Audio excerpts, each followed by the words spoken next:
No importa el color que tengas, serás bienvenido. No importa el color que veas, serás percibido. No importa si ya estuviste mucho tiempo a ciegas. Lo que importa es que por fin estás aquí. Porque aquí no hay más fronteras. Esta tierra es toda nuestra. Eres bienvenido. Porque aquí... Hola, ¿cómo están? Muy buenas noches. Bienvenidos a esta hora 23. Evidentemente la agenda política sigue marcando nuestro material informativo en esta noche. Rápidamente conozcamos las 5 noticias destacadas del día. Yo no soy ningún ladrón. Somos absolutamente inocentes, todo lo que quieran decirnos es político y vamos a enfrentar esta acusación. No, en el MAS no hay división, no hay fractura, ¿no? Eso ya lo hemos demostrado con nuestros actos. Si bien hay divergencias al momento de tener una posición, pero a la hora ya de manera conjunta adoptar una decisión, todos lo asumimos. Que debe haber equidad de género, que debe haber participación de las mujeres. Sinceramente nos sorprendió estos últimos días las listas de candidatos en los diferentes departamentos. Hay más hombres que mujeres, ¿no? Y eso un poco preocupante. No voy a decir no voy, ya crucé la línea, ya entré en la línea política cuando decidí aceptar ir de ministra de Comunicaciones. Bueno, hay una fotografía y eso pertenece a la residencia mexicana. Bueno, seguramente continúa en el lugar y nosotros vigilantes siempre a cualquier tipo de acontecimiento. Hoy se ha detenido en México a 2 pilotos bolivianos quienes habrían transportado 1 tonelada de cocaína en un jet de lujo. Ha hablado al respecto el diputado Tomás Monasterios lamentando la imagen penosa que se está dando de nuestro país con relación a este tema. Tenemos más información. Hay un común denominador, parece que la estela que deja Evo Morales en su paso, tanto en México como en Argentina, no solamente deja la imagen del fraude instaurado en el país, sino también la estela del narcotráfico y la organización criminal organizada. Nosotros hoy hemos tomado conocimiento de los nombres de los pilotos que habrían operado este lujoso jet que había transportado nada menos que 1 tonelada de cocaína. Estamos hablando del señor capitán Aldo López Matienzo y por confirmar el nombre del copiloto, el señor Miguel Blázquez Vallejos. Nosotros estamos anunciando que vamos a iniciar un proceso de investigación y de fiscalización a este caso, porque obviamente es un caso realmente delicado y complicado, donde obviamente evidencia y devela la facilidad en el tema del narcotráfico de nuestro país en el marco de las operaciones, pero lo más sensible de todo esto es los antecedentes que hoy están dejando lamentablemente. Yo quiero pedir de manera formal, y escúcheseme bien, quiero pedir la intervención de la DEA en la investigación al señor Evo Morales Ayma. Es muy importante entender que el delito del narcotráfico es un delito de lesa humanidad y los antecedentes de la investigación que hoy está iniciando apuntan todos los indicios de que esta organización criminal habría operado bajo el amparo de los últimos 14 años del gobierno del MAS. Y evidentemente vamos a estar pendientes de la información que se llegue a dar, no solamente en nuestro país, también en México con relación a este hallazgo de esta tonelada transportada en ese jet por 2 pilotos bolivianos. No se olvide, tenemos esta semana esta pregunta, este sondeo en el que le estamos invitando a participar a usted a través de nuestras redes sociales. ¿Está de acuerdo con la postulación de la presidenta Áñez de ser candidata para las próximas elecciones presidenciales? Participe con nosotros, ya sea por el sí o por el no. Y también hemos salido a las calles, porque evidentemente la ciudadanía tiene mucho que decir con relación a este mismo tema. Creo que sí es una buena opción, pero no me parece que vaya como opción a presidenta, sino así debería haberse aliado como se cree, y para eso creo que se ha hecho la lucha, ¿no? No estoy de acuerdo con la postulación, ¿no? Porque bien claro, al principio ella dijo que no iba a postular, pero lastimosamente ahora postuló. Yo creo que no está de acuerdo la mayoría, pero mi persona no está de acuerdo. En cierto sentido sí y no, porque pienso de que ella debería esperar todavía. Y por el otro lado, Podría ser una de las alternativas, pero pienso de que fue muy apresurada la decisión que ella tomó. No estoy de acuerdo. ¿Por qué? Ella debería cumplir su función a lo que se le comandó. No, porque ella prometió algo que tendría que haber cumplido y no lo ha hecho. Por eso es que no estoy de acuerdo. Estoy decepcionada realmente. No, porque ella primero dijo que no iba a postular y entonces ahora está diciendo otra cosa, habla dos cosas diferentes, ¿no ve? Debería cumplir lo que dijo y no se vería bien siendo presidenta ahora, postule.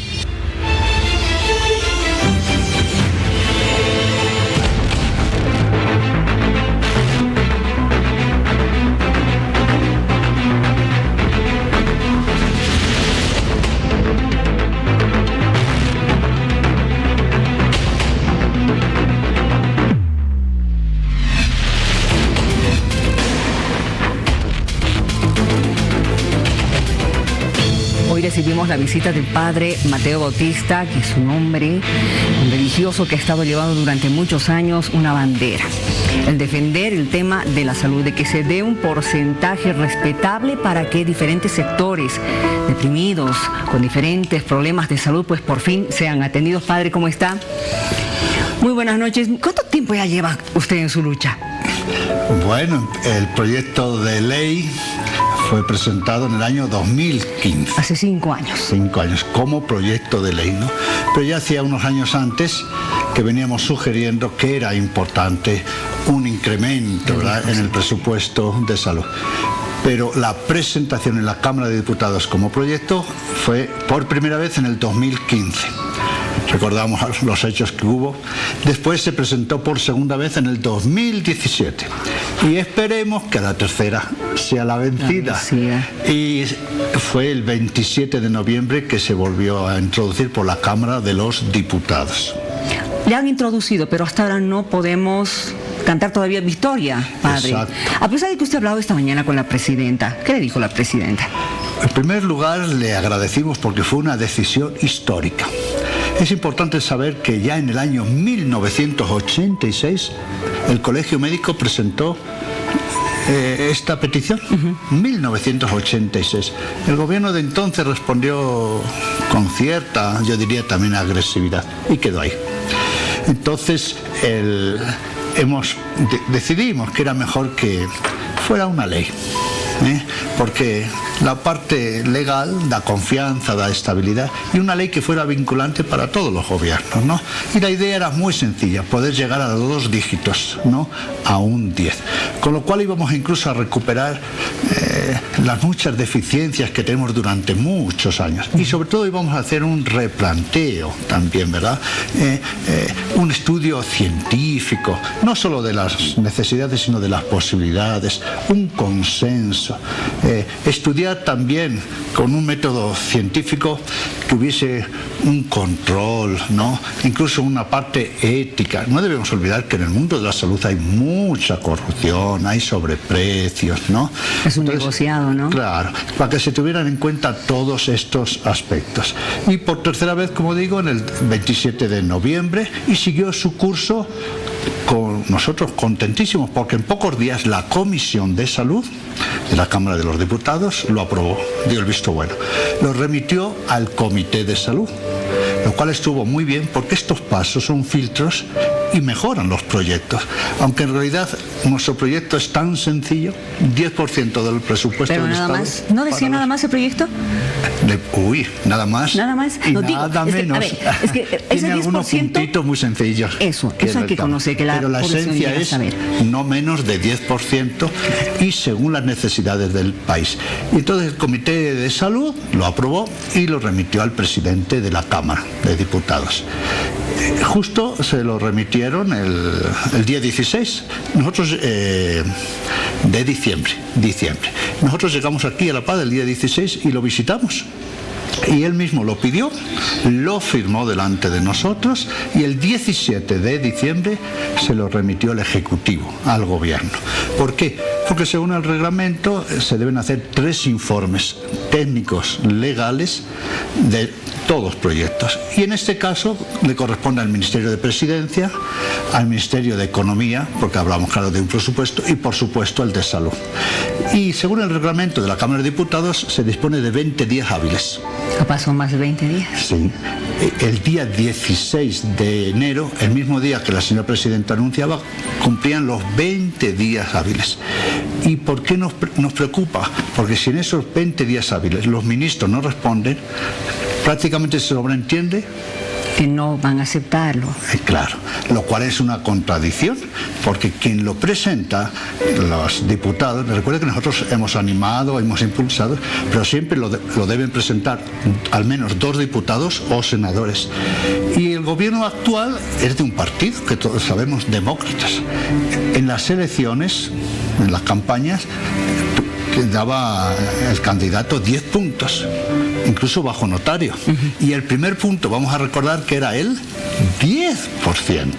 Entonces no entendíamos ni entendemos cómo no han hecho este informe técnico, ¿no? Y reiteramos, si no se hace, se debe sobreentender o que no hay interés o que se suspende el proyecto o queda bloqueado. Por eso nuestra preocupación, y le mandamos una carta de recuerdo a los 3 ministros y hoy le hemos hecho también este recuerdo y le hemos informado a la Presidenta del Estado. Bueno, eso quiere decir que todavía no están haciendo su trabajo los ministros correspondientes. Para tener este 10% van a tener que rescindir algunas otras áreas para conseguir el 10%. Sí, pero eso ya lo tenemos que dar por supuesto. Por superado. Claro, ¿por qué? Porque fue la misma Presidenta, recuerdan el mensaje, en Tarija, quien dijo, se han hecho una reorganización, una ingeniería, ¿no? Y por supuesto, ¿quién es el que hace eso?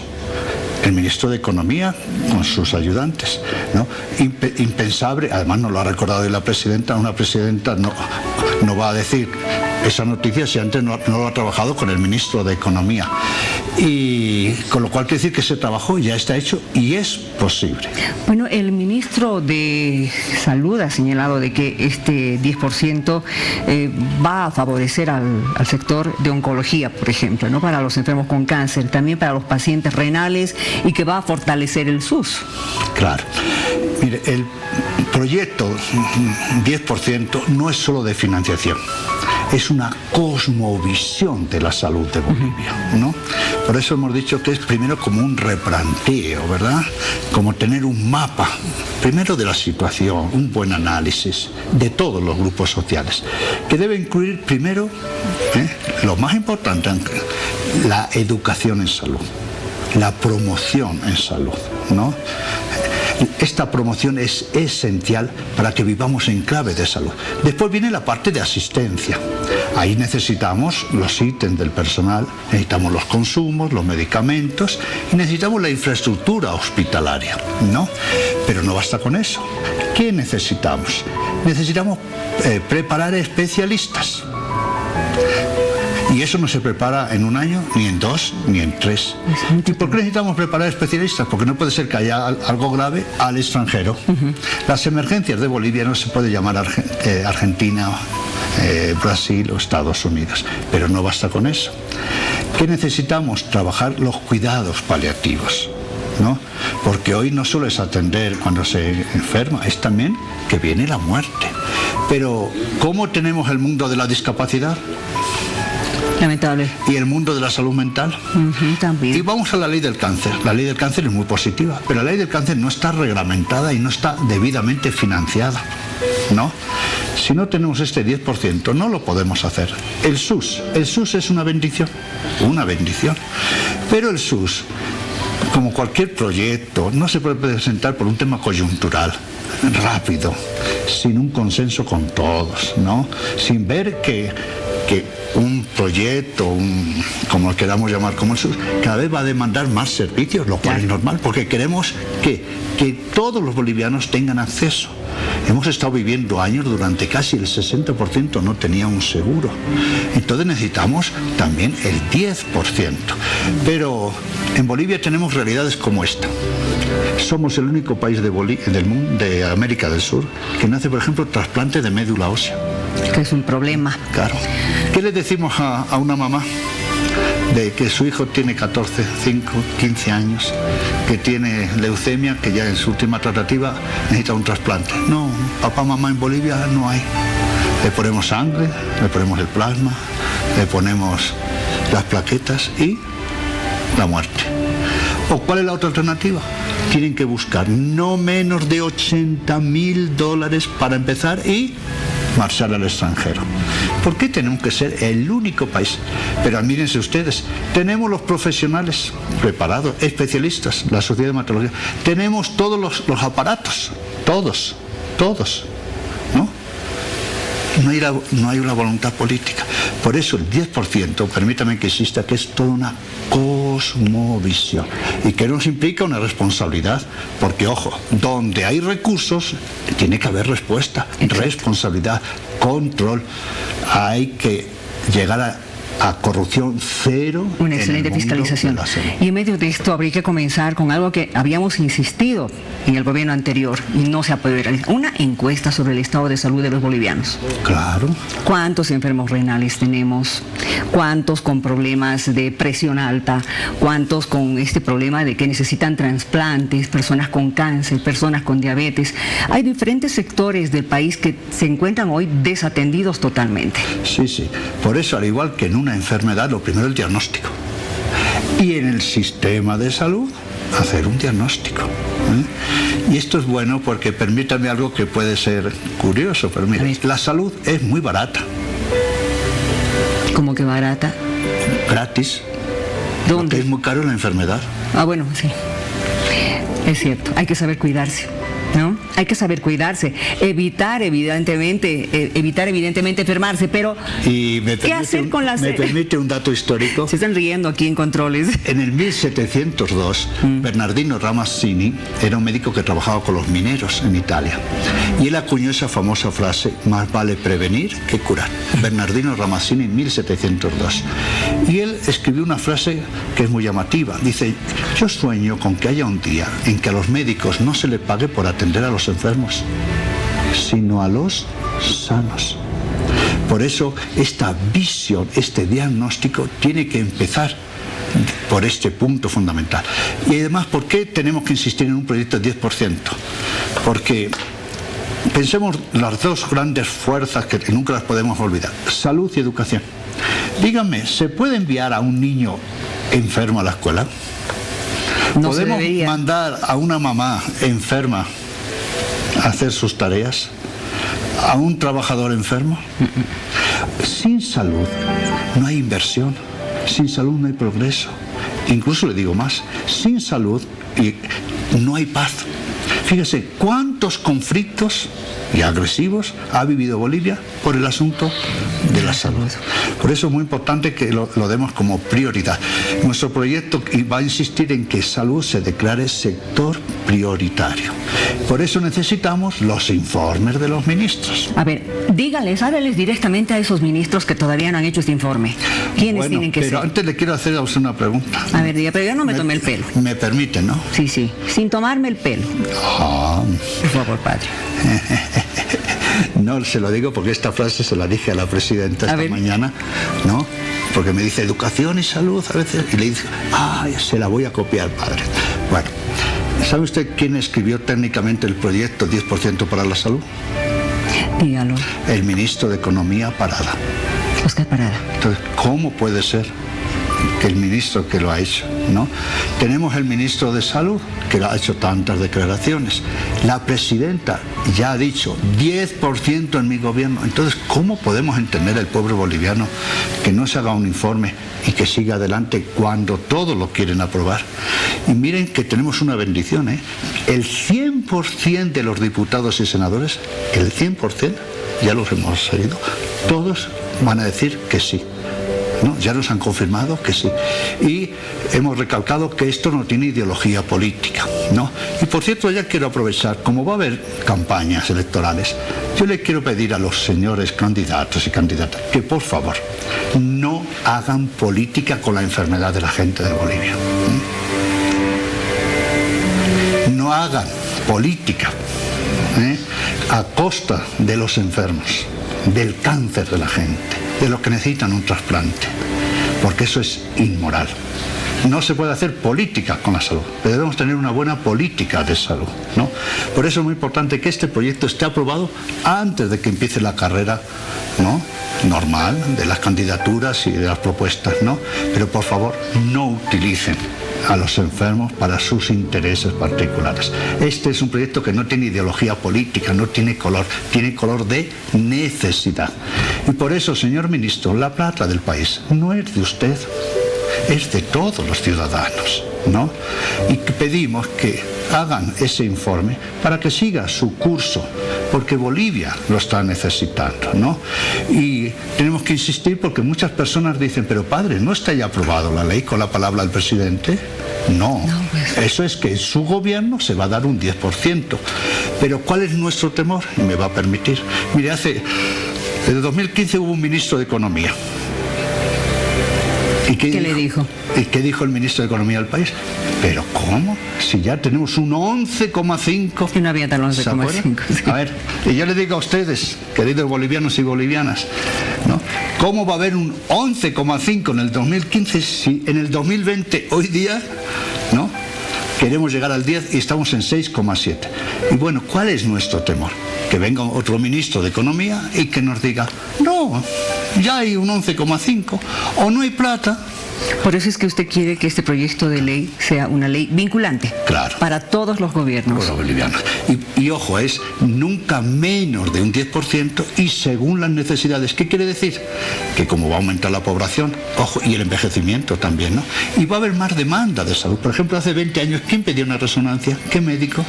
Entonces, es no menos de 10 y según las necesidades. Así que lo lógico es que después sea un 11, vayamos a un 12, porque eso nos va a dar calidad de vida. Por eso necesitamos esta ley 10% para la salud. Así es que, señores ministros, hagan su trabajo, porque no solamente es para beneficio del padre Mateo, de quien les está hablando, es para beneficio absolutamente de toda la población boliviana.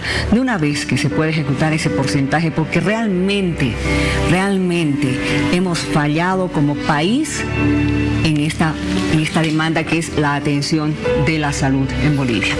Gracias por haber venido. Y no le llama a usted la atención que tenga que ser un extranjero, que hace 5 años que no vive en Bolivia, quien tiene que estar insistiendo en el 10%. No, pero gracias. Bueno, y una cosita, este es un libro notariado. Tenemos 150 libros notariados, porque recuerdan que empezamos a recoger firmas.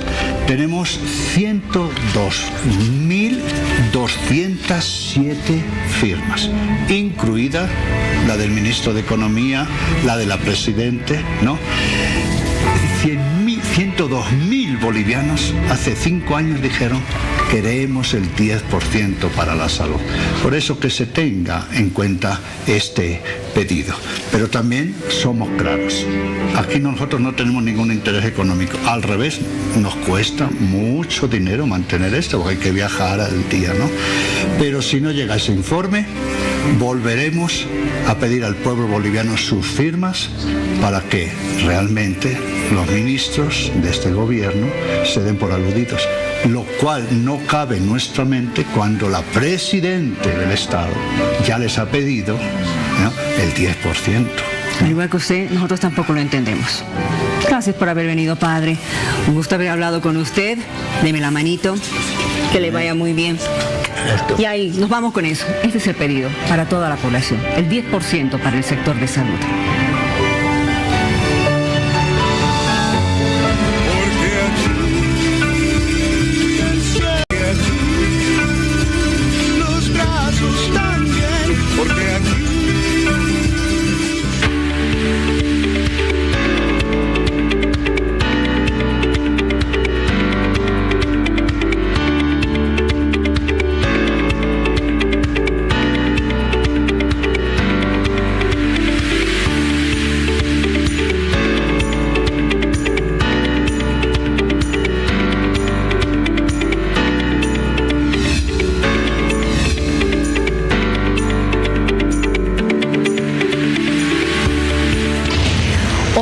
recibimos en nuestro estudio a don Jorge Quiroga, expresidente. Gracias, bienvenido, Miriam. actual candidato por Libre 21.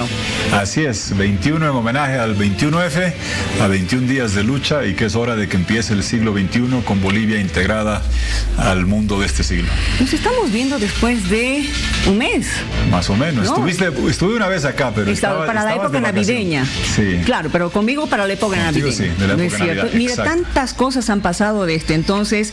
Tenemos, por favor, esta nota de contexto para hablar de lo que está haciendo en este momento el expresidente.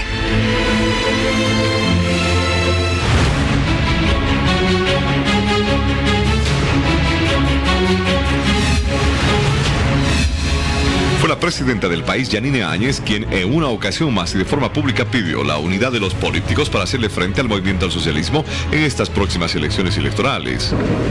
Olvidaré todas las ofensas y nuevamente les extiendo mi mano para intentar hasta el último día construir una gran alianza democrática y ganadora. Se conoció que la primera autoridad del país fue quien mantuvo una reunión con los que anunciaron ser candidatos para estas futuras elecciones, y Yanine Áñez les planteó una unidad en favor de la aprobación, pero al ver que no encontraba coincidencia para esta unidad, la presidenta de Bolivia habría tomado la decisión de lanzar su candidatura, según la explicación que realizó el ministro de la Presidencia. Lo que no queda claro ahora es que nuevamente esta convocatoria a la unidad debería de ser en torno a la candidatura de la actual presidenta o buscando alternativas para un nuevo binomio.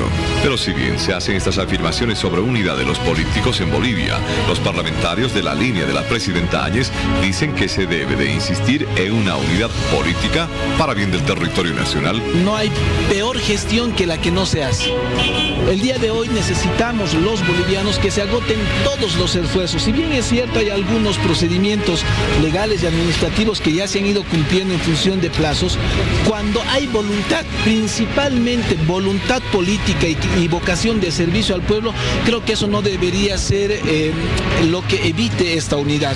Se debe de aprender de los errores del pasado y no hacer lo mismo como sucedió en las últimas elecciones y darle el espacio al movimiento al socialismo para ganar este proceso eleccionario. Lamentablemente hay nomás, y hay que reconocerlo, algunos intereses mezquinos por parte de algunos actores que, claro, en el discurso dicen lo mejor es la unidad, pero cuando llega el momento de juntarse, lo que hacen es evitar esta unidad. Entre tanto que el diputado Gutiérrez de oposición está seguro que de no haber unidad en la misma oposición, lo que hacen ellos es volverle un peligro al movimiento al socialismo. Seguimos dándole misiles al MAS.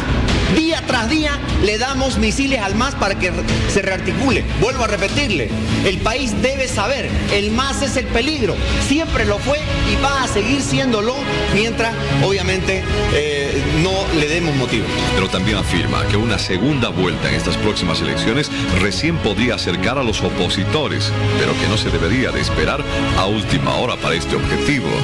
Yo estoy convencido de que la población es la que va a definir esa unidad, aunque vayan desunidos.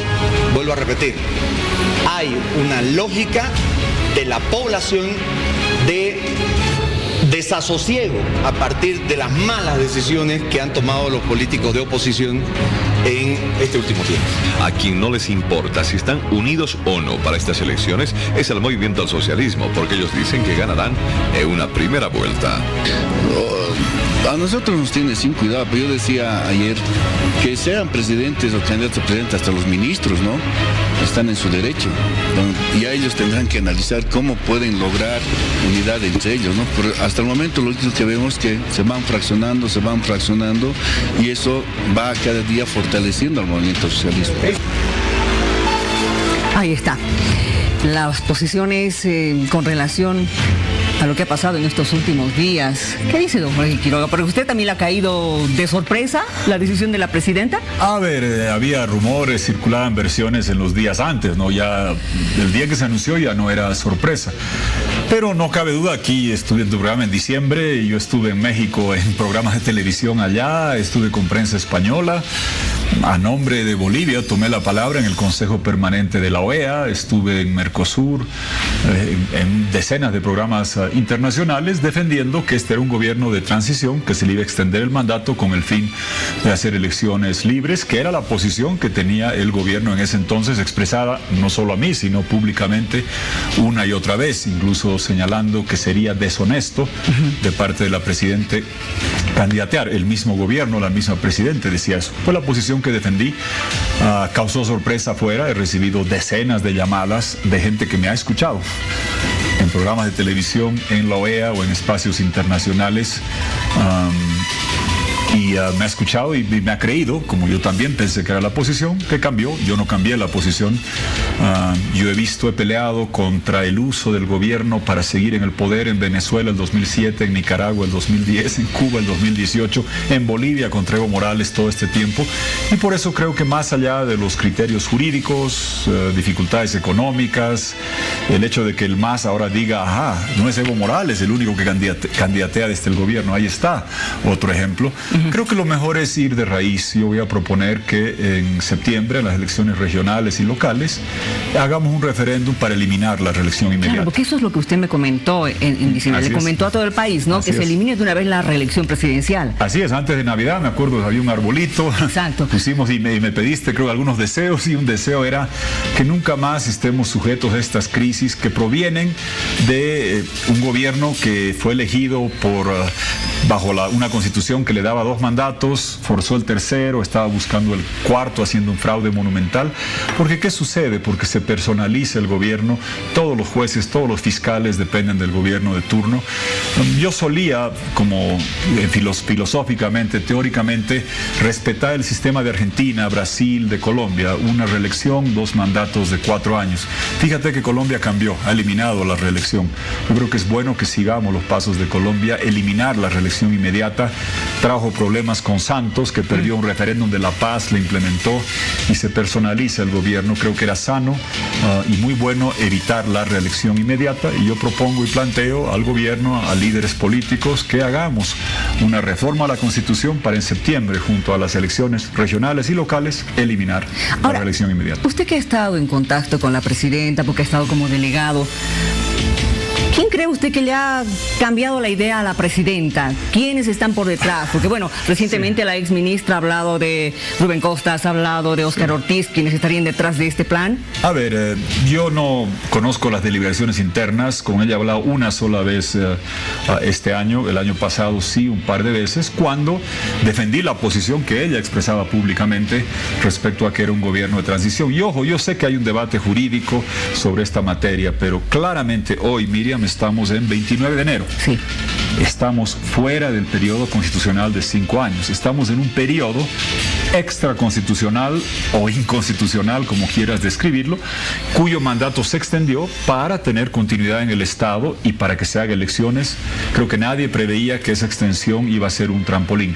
Desde el punto de vista político, no cabe duda, yo escucho a muchos dirigentes demócratas que ahora dicen que es una necesidad y que hay que salvar al país del MAS, y se llenan la boca con discursos. Mire, hemos sacado al MAS a pesar de ellos, porque recuerdas que concentrar el voto en Carlos Mesa para forzar una segunda vuelta, lo que obliga a Evo Morales a hacer un fraude informático, un fraude caligráfico, un fraude en Buenos Aires, y llega la auditoría de la OEA, y llega la movilización, y los jóvenes salen y despiertan, expulsamos al tirano. No fue gracias a los demócratas, fue a pesar de los esfuerzos de ellos, y después del 20 de octubre para adelante fue un esfuerzo ciudadano, y tampoco los vi muy activos en las movilizaciones de Santa Cruz.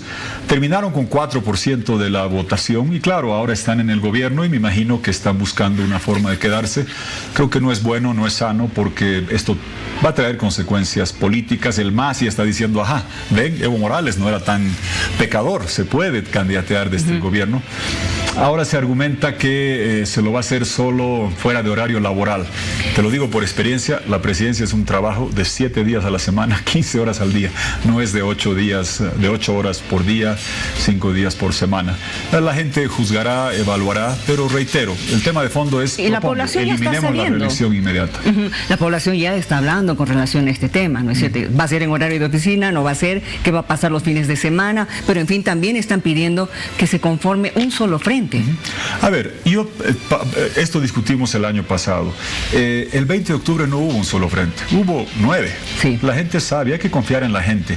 A la gente quizás no recuerda que antes las elecciones eran como están diciendo: júntense grupo de dirigentes, repártanse los escaños del Parlamento, los ministerios, las embajadas y trabajen juntos. Eso generó el repudio. Miriam, ¿tú te acuerdas?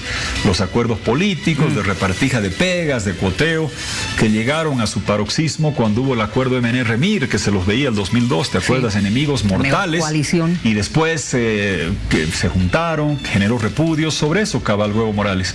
Hay que recordar que una cosa que no hay que cambiar en la Constitución es que el presidente lo elige la gente, nunca más un grupo de dirigentes. ¿Cómo? Concentrando el voto en primera vuelta en una opción que obtenga la mitad más uno, una diferencia sustancial, y de lo contrario, no son un grupo de dirigentes como era antes, que se van al Congreso a negociar. Es en segunda vuelta y usted elige. No le devuelva al dirigente el poder que usted tiene como ciudadano, con su voto, con su sufragio. Usted va a elegir presidente y yo pido que evalúen las propuestas, que no vayamos más con consignas.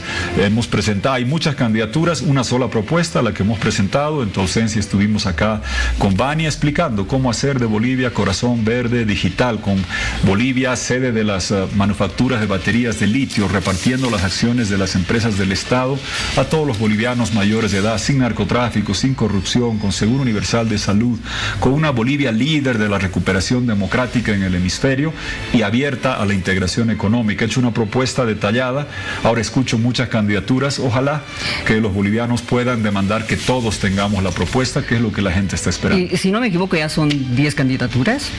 No sé, me he perdido cuenta, pero es una sola propuesta. Mesa, ¿sí? Va usted, el doctor Chi, la presidenta Áñez, Patsy, señor Camacho, Samuel, Nina, Rodríguez, Arce. Estamos hablando de 10. El año pasado hubo 9 y yo confío en la sabiduría de la gente. No es nuevo, si te fijas, yo nunca he visto una papeleta que tenga menos de 6, 7 opciones. Entonces tampoco pensemos que en Bolivia somos como los ingleses o los gringos, que solo hay dos nombres en la papeleta. No, más bien había siempre varias.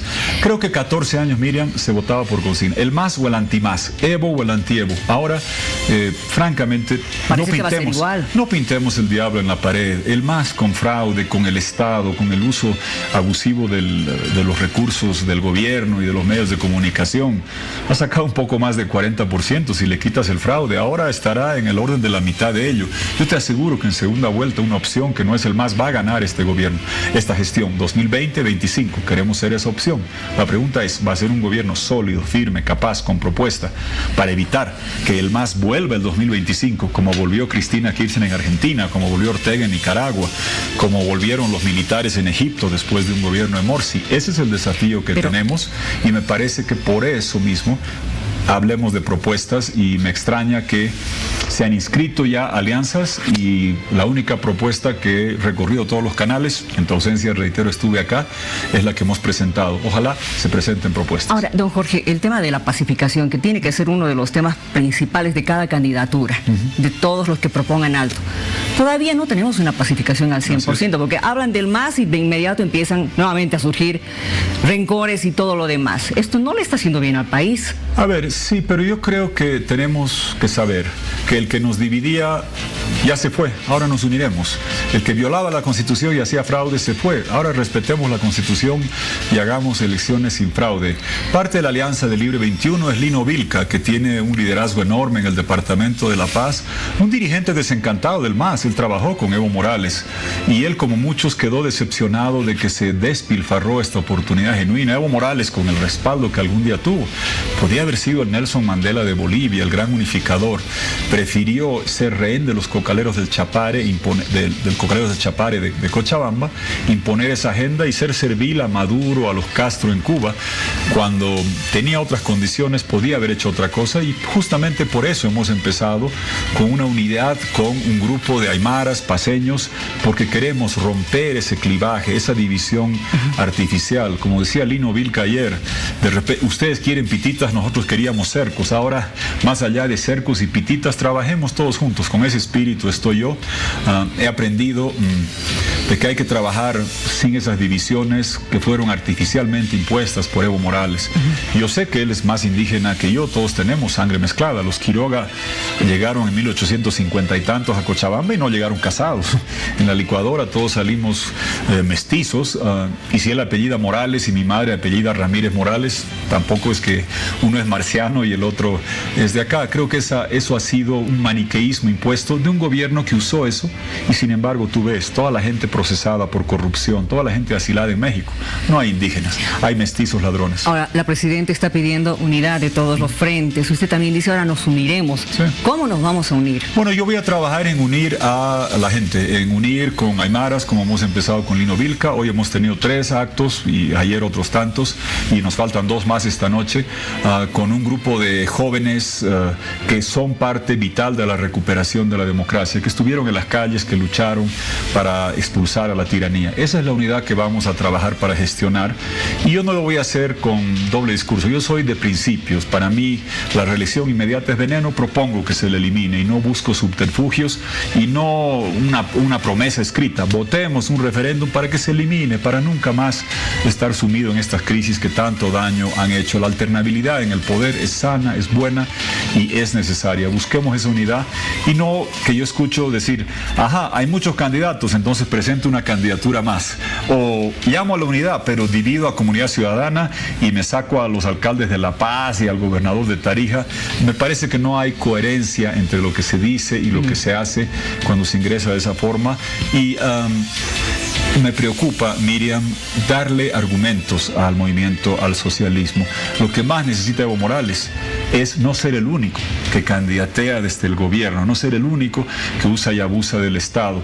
El gobierno se da cuenta de eso y se da cuenta que es un problema y dice, no vamos a hacer campaña en horas laborales. Admite que hay un problema entre ser gobierno y estar en la candidatura, pero parcelar los horarios cuando uno está en gobierno, te lo digo complicado. Por experiencia de la presidencia, de los ministerios, sobre todo ahora que hay enormes dificultades económicas. Miriam, verás tus pantallas entre Carnaval y Semana Santa llenas de ¿qué?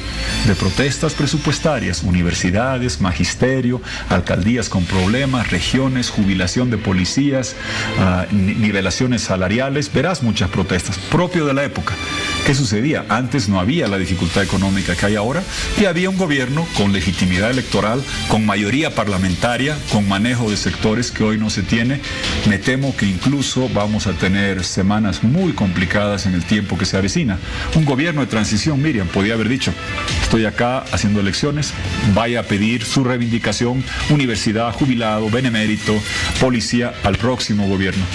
Para un gobierno en campaña eso es muy difícil, y cuando uno tiene un déficit fiscal tan alto, me temo que la estabilidad económica erosionada y dañada por el legado nefasto de Evo Morales se puede tener más dificultades hacia adelante. Y otros de los temas que va a tener que urgentemente hacerse cargo el próximo gobierno: justicia, salud, educación.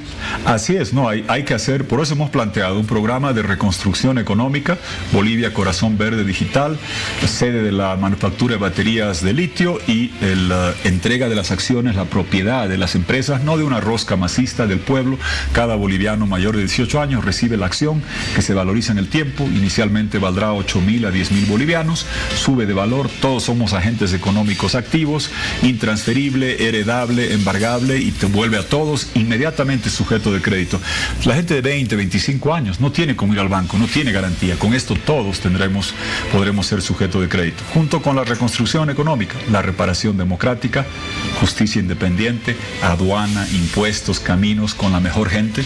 Alguna vez hicimos eso, con Bakovich en servicio de caminos, con Amparo Vallivian en la aduana, con Segada en el servicio de impuestos, los mejores profesionales, con servicio civil, que la gente joven, capacitada, preparada, ingresa ingrese a servir al país y haga carrera y no sean amarraguatos. Yo no quiero que nadie venga, no tengo guatos que amarrar, ni quiero que me vengan a aplaudir los sábados, a garantizar que todas las instituciones del Estado trabajen para la gente. Y sabes qué es lo yo aprendí, lo sano de no tener la tentación de reelección inmediata. Un par de ejemplos, Miriam, que yo viví. Condonamos buena parte de la deuda multilateral del Banco Mundial, BID, Fondo Monetario. Eran como 2.300 millones de dólares. Si hubiera estado en reelección, hubiera dicho, repartamos eso en las ciudades, a los trabajadores, a los empresarios. No, ¿sabes qué hicimos? A las comunidades rurales, a los municipios más pobres. Les dábamos 6, 7 veces por habitante a zonas indígenas y hasta hoy sigue llegando esa plata. Tú dirás, mal negocio electoral, pero bueno para reducir la pobreza en zonas rurales. El gasoducto Yacuiba-Río Grande lo hicimos en 8 meses. Gracias a eso, Bolivia tuvo años de bonanza. Pero ¿de qué servía una tubería de 400 millones de dólares enterrada donde nadie la ve? Nadie nunca ni siquiera dijo gracias, pero le sirvió a Bolivia. Yo cambié las instituciones como la aduana, impuestos, caminos, con directorios de largo plazo. Claro, si estás en época electoral, dices, usaremos eso para dar pegas, o Dios nos salve, para robar unos pesitos. Yo hice lo contrario y adquirí conciencia de que el lema de que hay que gobernar para la próxima generación y no para la próxima elección, que suena bonito, solo funciona si no hay reelección inmediata. Por eso mi propuesta, eliminemos ese veneno. Gracias por haber venido. Gracias, Miriam. Estaremos pendientes a lo que pase el próximo 3 de febrero. Gracias. Que le vaya muy bien. Pausa. Porque aquí el cielo está abierto, porque aquí los brazos tanto tiempo eres bienvenido.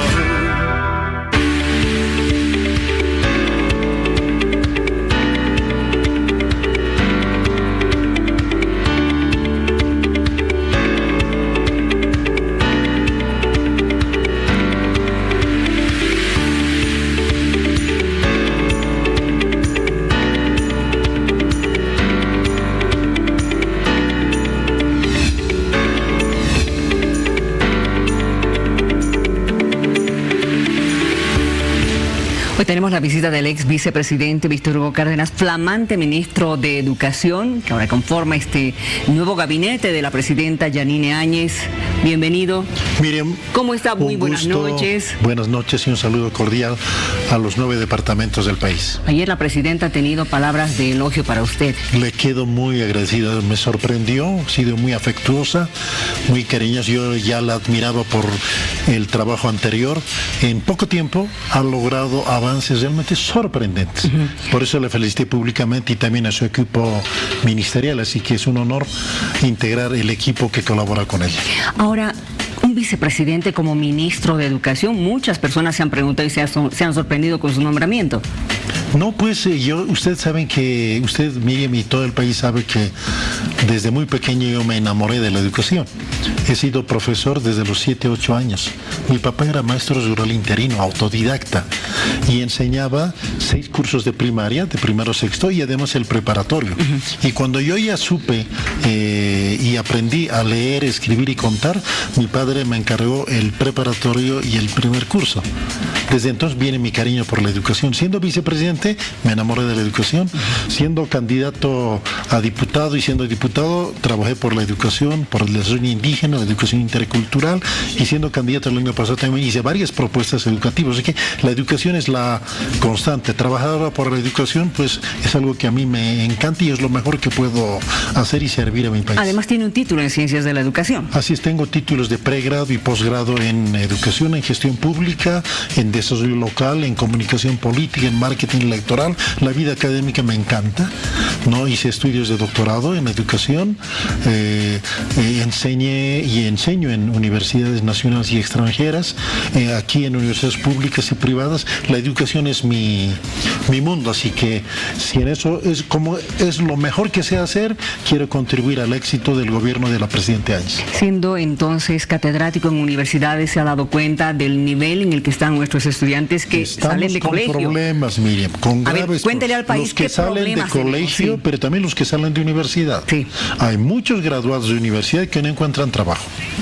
Y si encuentran trabajo, pues no siempre tienen la competencia mínima necesaria para competir por esos puestos de trabajo. O sea que hay que hacer un cambio educativo radical, pero no en un corto plazo, sino a mediano y largo plazo. Pero estos meses, estos cortos meses que vamos a trabajar en el Ministerio, podemos identificar los problemas más importantes y crear las bases, diseñar la hoja de ruta para un futuro pacto nacional por la transformación de la educación boliviana. Esa va a ser nuestra contribución. Corregir algunas distorsiones que han habido, ¿no? Por ejemplo, la utilización de la educación como un espacio de partidización, de adoctrinamiento, eso no se hace, porque la educación es territorio de la libertad. Pero vamos a continuar iniciativas positivas. Por ejemplo, el anterior gobierno, me refiero al de Evo Morales, enseñó a los maestros lengua de señas. Sí. Eso es útil, eso es muy importante, eso va a continuar. Cuando yo era vicepresidente hemos formado los institutos de lengua y cultura aymara, quechua y amazónica. Eso van a seguir, el anterior gobierno los continuó y los vamos a reforzar. Y además ahora tenemos un instituto de lengua y cultura afro-boliviana también. Entonces, todo gobierno hace cosas buenas y cosas regulares. Como el anterior gobierno tiene luces y sombras. Para mi gusto, más sombras que luces, pero podemos en estos pocos meses identificar esos problemas y hacer una ruta crítica, ¿no? Definir los términos para un futuro cambio de la educación, de la norma jurídica y de un pacto nacional por la educación. Muy bien, vamos a hablar enseguida esto de la ruta crítica que usted habla, pero ya que ha hablado del lenguaje de señas, no solamente hay que ver, hay que hablar acerca de la educación que se está dando a los niños que tienen capacidades diferentes, el tema de justamente la sordera, qué sé yo. Niños con autismo, hemos visto el caso de un pequeñito que ha muerto ahogado, una verdadera tragedia, ¿no es cierto? Así es. ¿Qué decían los parientes? De que en Bolivia no hay maestros capacitados para atender a niños con autismo, que los discriminan. Sí, hay que hacer un trabajo puntual con las personas, con los niños con discapacidad y hacer un mapeo de las diferentes discapacidades. Hay discapacidad lingüística. Exacto. ¿Ya? Hay discapacidad auditiva, hay discapacidad visual, hay discapacidad intelectual. Entonces hay que hacer un mapeo, ¿no? Y hacer un trabajo concienzudo. Ese es un tema que está en la ley, en las anteriores leyes y en la Avelino Signani, pero no se ha llevado a la práctica. Ese es un tema pendiente, le voy a poner mucho cariño para, en reunión con los distintos actores, hacer algunas acciones inmediatas para eso, porque el olvido que hay de eso es inaceptable. ¿Por qué no se llegó a la práctica? En ciudades se ha hecho algo, pero en el campo absolutamente nada. Claro, se descuida siempre el área rural. Por falta de voluntad política de los gobernantes. Yo creo que es eso. Tenemos ahora una presidenta con alta sensibilidad y le voy a llevar y presentar iniciativas en este campo y creo que voy a tener el apoyo de ella porque es algo que ella ha demostrado enorme sensibilidad, humildad, pero también firmeza en la toma de sus decisiones. En estos meses, usted como ministro, don Víctor Hugo, va a hacer lo que dice esta ruta crítica, es decir, un análisis muy crítico de lo bueno y de lo malo que ha tenido el Avelino Signani, que ya tiene 10 años. Sí, exactamente. 10 años, ¿no? Desde el 2006. Desde el 10 que se ha promulgado, ¿no es cierto? 2010. No, el 6. La Constitución se promulgó. Claro, la Constitución, pero la ley misma, la 070. Sí, es que la 070 y la ley de reforma educativa se aprobó antes de la Constitución. Lo normal es que primero se apruebe la Constitución y luego las leyes. Claro. En Bolivia pasó un poco al revés y ese ha sido un problema de las incoherencias que hubo. El otro problema fue el acomplejamiento que tuvieron respecto a la ley de reforma educativa, la ley 1565. Solo por el mero hecho de diferenciarse y cambiaron términos, inventaron cosas que los llevó a mal camino. Por ejemplo, la reforma educativa ponía énfasis en la educación intercultural, es decir, siendo diferentes en lengua, cultura, color de piel, color de vestimenta, comida, música, pero todos somos bolivianos y debemos vivir conjuntamente y apuntar al mismo sentido. Esa es la interculturalidad.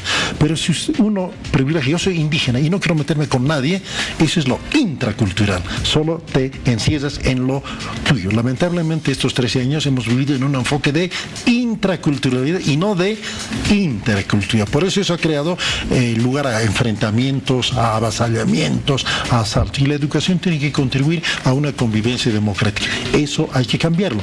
Y en esta hoja de ruta, en esta ruta crítica, vamos a indicar ese tema. El otro tema es el adoctrinamiento político partidario. La educación no puede ser utilizada, y menos el sistema educativo, para un tipo de adoctrinamiento, X o Z, ningún adoctrinamiento.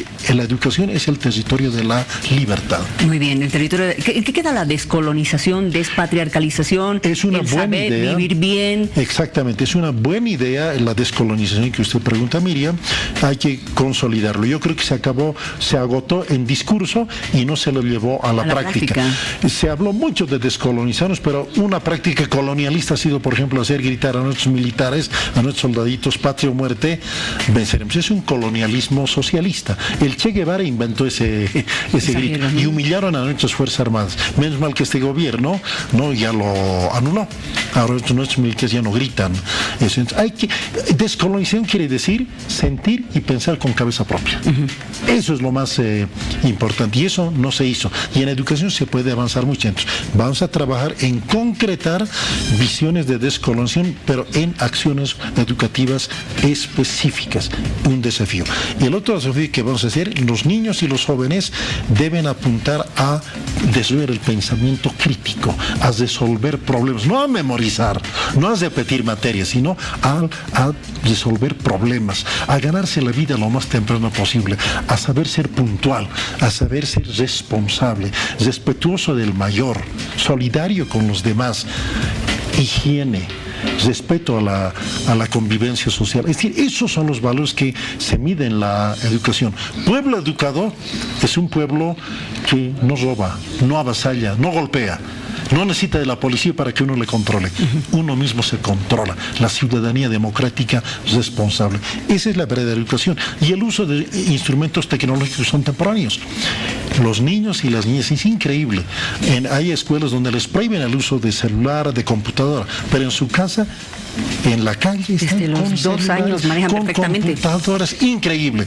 Entonces hay que ver cómo se puede aprovechar eso, y tenemos un satélite que casi la mitad de su capacidad no está en uso. Entonces hay que aprovechar para su uso con las computadoras que se ha repartido, pero al no haber una antena, no hay la conexión satélite-computadora. ¿Y de quién depende que tengan esa antena? Depende en parte de nuestro ministerio, en parte del Ministerio de Obras Públicas, depende también de las autoridades locales, del magisterio. Por eso vamos a sumar fuerzas para avanzar en esa dinámica. Y Entel tiene mucho que ver con el satélite. Claro. Ahora bien, hablando de desafíos, don Víctor Hugo, ¿qué pasa con la formación de los maestros? Porque estábamos hablando, de la formación de los estudiantes, de jóvenes, de niños, que es lamentable. ¿Qué pasa con la formación de los maestros? ¿Ha logrado hablar con ellos? ¿Se va a reunir? Mire, antes la formación de maestros iba por 2 vías, por las escuelas normales superiores y por las universidades. Con la llegada del gobierno de Evo Morales se anuló la formación de maestros por universidades y se lo concentró solo en normales superiores, pero solo en normales superiores fiscales. Por ejemplo, la normal católica de Cochabamba fue desconocida y tuvo que cerrarse. Y creo que eso ha sido un error, porque hay que cualificar la formación de maestros. Los maestros, ¿no? Claro. Bolivia es uno de los pocos países donde el título de maestro equivalía al título de bachiller. Cuando hicimos la reforma educativa, hicimos que el título de normalista urbano-rural sea equivalente a 2 o 3 años de estudios universitarios. Y con un par de años más, saquen licenciatura. Eso hicimos para jerarquizar la formación docente. Porque en otros países, estoy pensando en Finlandia, por ejemplo, la profesión más respetada y mejor pagada y reconocida por la sociedad es ser maestro. Igual que en el Asia, ¿no?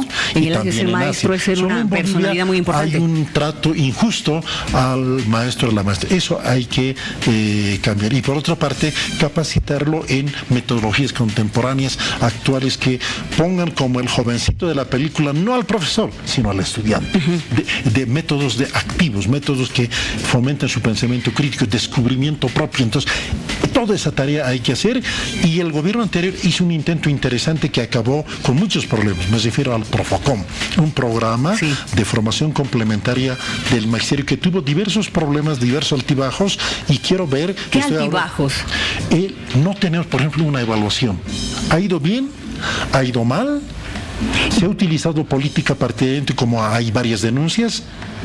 ¿Qué se ha hecho con ese currículum de formación y capacitación docente? Etcétera, etcétera. Hay más preguntas que respuestas. ¿Quiénes tendrían que calificar en ese caso? ¿Gente del país o gente de fuera del país? Ya está en marcha una auditoría técnica sobre dicho proceso. Voy a ver si está también una auditoría curricular, académica, para tener un diagnóstico de eso y no volver a tropezar con la misma piedra. Se ha partidizado, se ha politizado. Creo que ese ha sido el mayor error. Pero que hay que ayudar a nuestros maestros a que se capaciten más, a que se formen más, eso es una obligación. Y aprovechar de la experiencia de otros países, ¿no? Por ejemplo, en educación intercultural y bilingüe, Bolivia fue pionera. Tenemos la carrera de la maestría de educación intercultural y bilingüe en Cochabamba. Hemos impulsado esa maestría, a la cual vienen de varios países, ¿no? Pero esa ha sido una acción, ¿no? Pero había que multiplicar más acciones. Tomaremos esos impulsos y veremos a ver qué más podemos hacer. Para ir concluyendo, porque me estoy quedando con un montón de preguntas, pero a ver, ¿en qué quedan los maestros con el Ministerio de Educación? ¿Va a comenzar las clases sin ningún problema el lunes o todavía tenemos algún reparo? Ellos habían anunciado que no iban a garantizar el inicio. Los maestros rurales hace tiempo ya anunciaron la normalidad del inicio del año escolar. Los maestros urbanos también, excepto algunos problemas y dificultades en La Paz. Felizmente, por acciones que hizo la anterior ministra y también las acciones recientes, pues hemos solucionado y hay las condiciones de tranquilidad para el inicio del año escolar. Y eso vamos a hacer el esfuerzo para que se mantenga durante todo el año. Eso no niega atender las reivindicaciones, reclamos de los magisterios, de los padres de familia y otros sectores. Vamos a hacer un diálogo permanente durante todo el año para que nuestros estudiantes tengan la tranquilidad de desarrollar todas las actividades educativas. Vamos a estar pendientes del trabajo que usted realiza, don Mr. Hugo. Gracias por haber venido. No, pues un placer. Entonces, garantizado el inicio de clases para el próximo lunes en todo el país. Muy bien. Podemos estar tranquilos. Muy bien, gracias. Vamos a una pausa, por favor. Porque aquí el cielo es los brazos también, porque aquí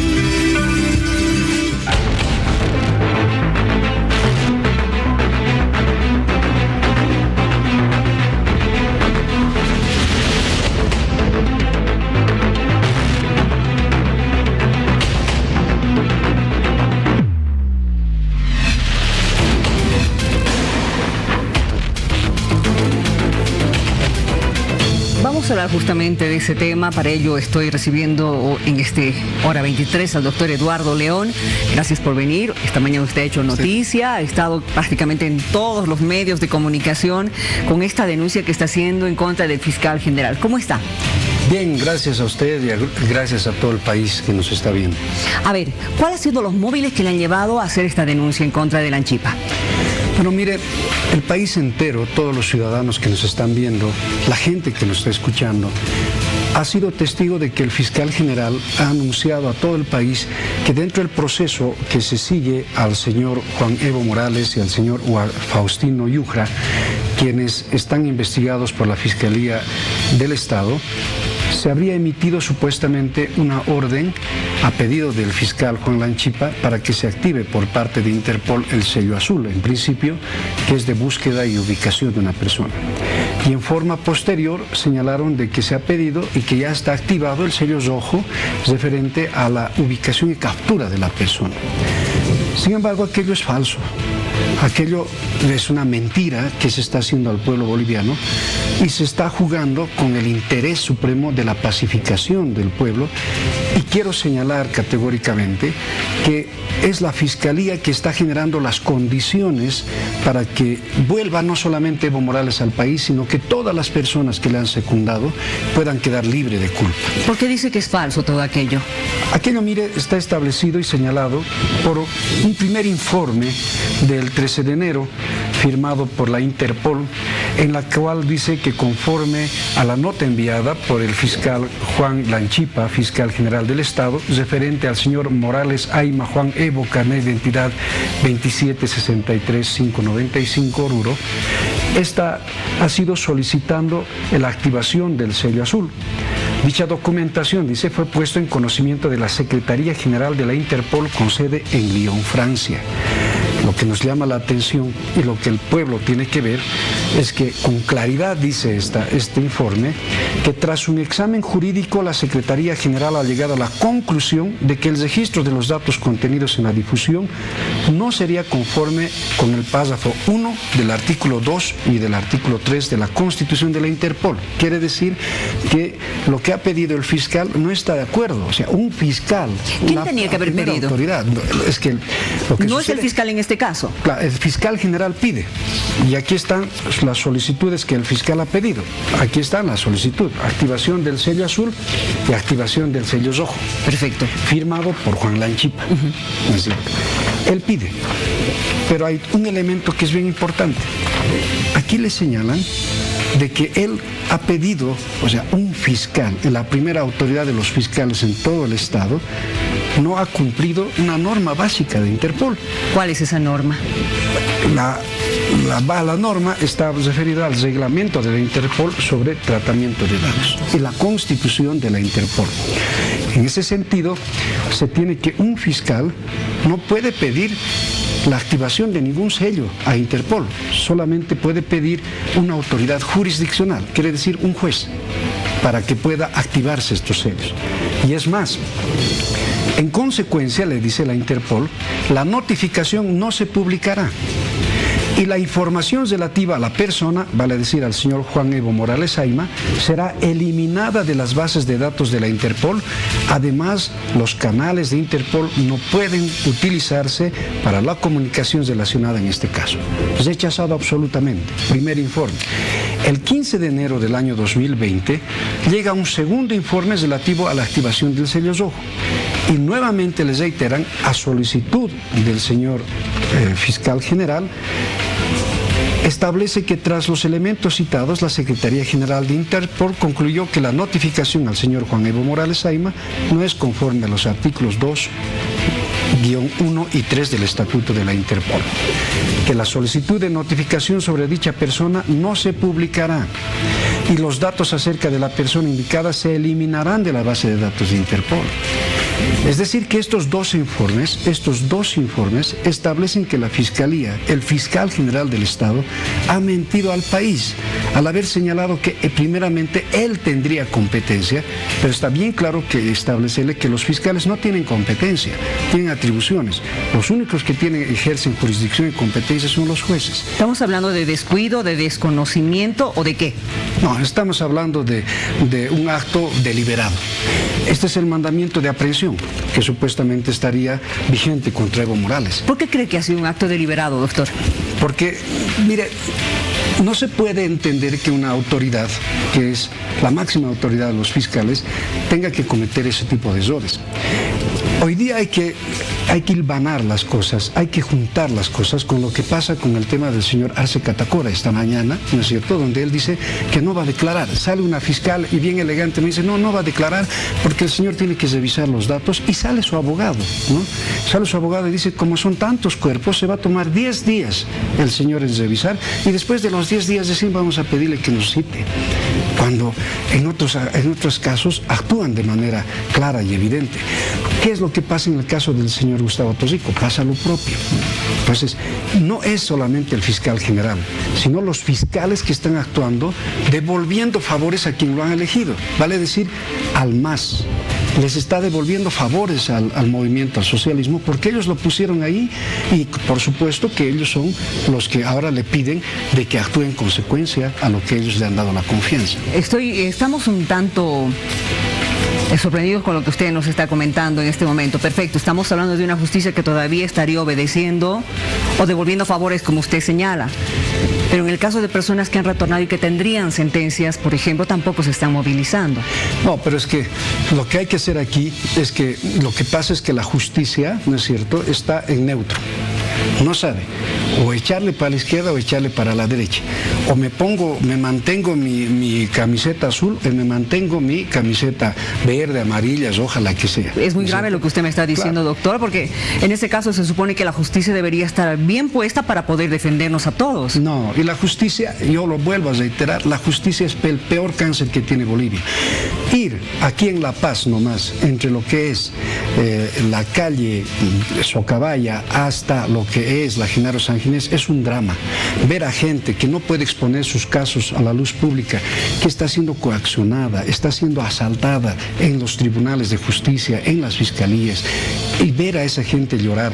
Y cuando uno va a defender, como nosotros hemos propuesto defender a la gente, ya le dicen, este debe estar loco, porque está pidiendo algo que no existe en el país, que es una justicia independiente.